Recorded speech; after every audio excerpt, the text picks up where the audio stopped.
আল্লাহ নবী বলেন, নামাজের আগে তোমরা যারা ওযু করবা, পবিত্রতা অর্জন করবা, তোমরা যারা পবিত্রতা অর্জন করার সময় ভালোভাবে তোমরা পবিত্রতা অর্জন করবা। আল্লাহ নবী বলেন, যখন তোমরা ওযুর মাধ্যমে মুখ ধৌত করবা, ভালোভাবে ধৌত করবা। কেন দেখেন, নবীজি বলেন, ইযা তাওয়াদ্দাআল আব্দুল মুসলিমু আউল মুমিন, কোন মুসলমান অথবা মুমিন বান্দা যখন ওযু করে, ফাগাসালা ওয়াজহাহু, পানি দিয়ে যখন তার মুখ ধৌত করে, খারাজাত মিন ওয়াজহিহি কুল্লু খাতিআতিন নাযারা ইলাইহা বিআইনাইহি। নবীজি বলেন, কোন মুসলমান যখন ওযু করে, ওযুর পানি যখন চেহারার মধ্যে দেয়, তখন এই নজরের মাধ্যমে যে গুনাহগুলা করছে, ওই পানির সাথে মাআল মাই আও মা আখিরি কতরিল মা, পানির সাথে অথবা পানির শেষ ফোঁটার সাথে তার এই গুনাহগুলা ঝরে যায়, পড়ে যায়।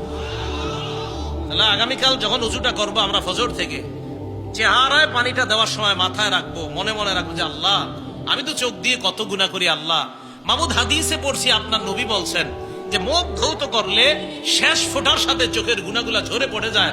আল্লাহ, আমি মুখে পানি দিচ্ছি, মাবুদ আমার এই পানি দেওয়ার সাথে সাথে এই পানির সাথে যেন আমার চোখের গুনাহগুলা ঝরে পড়ে যায়। মনে থাকবে না ইনশাআল্লাহ? এলো মুখে পানি দিলাম, এরপরে কয় ওয়াইদা গাসালা ইয়াদাইহি, এরপরে যখন হাত ধৌত করবেন আপনি, আল্লাহ নবী বলেন, হাত ধৌত করার পর খরাজাত কুল্লু খাতিআতিন মিন ইয়াদাইহি বাতাশাদহা ইয়াদা, হাতের মাধ্যমে যত গুনাহ করছে পানির সাথে হাতের গুনাহগুলা ঝরে পড়ে যায়। এই হাদিস থেকে বোঝা যায় পায়ের গুনাহ আর যত অঙ্গ প্রত্যঙ্গগুলো আছে ধৌত করবেন, তো এই পানির ফোঁটার সাথে আপনার গুনাহগুলা ঝরে পড়ার এই ব্যবস্থা আল্লাহ পাকের পক্ষ থেকে করা হয়।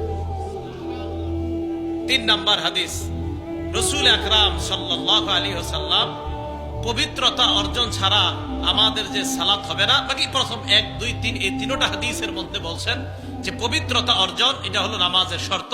তো তৃতীয় হাদিসের মধ্যে নবীজি বলেন, তিরমিজি শরীফের, মিফতাহুস সালাতি আত-তুহুর, নামাজের চাবি হলো পবিত্রতা, পবিত্রতা অর্জন ছাড়া নামাজ খোলা যায় না। এবার চলেন আমরা নামাজে প্রবেশ করব। নামাজে প্রবেশ করার আগে যদি গোসল ফরজ না থাকে তাহলে ওযু করা। ওযুর ফরজ কয়টা বলেন তো? 4টা।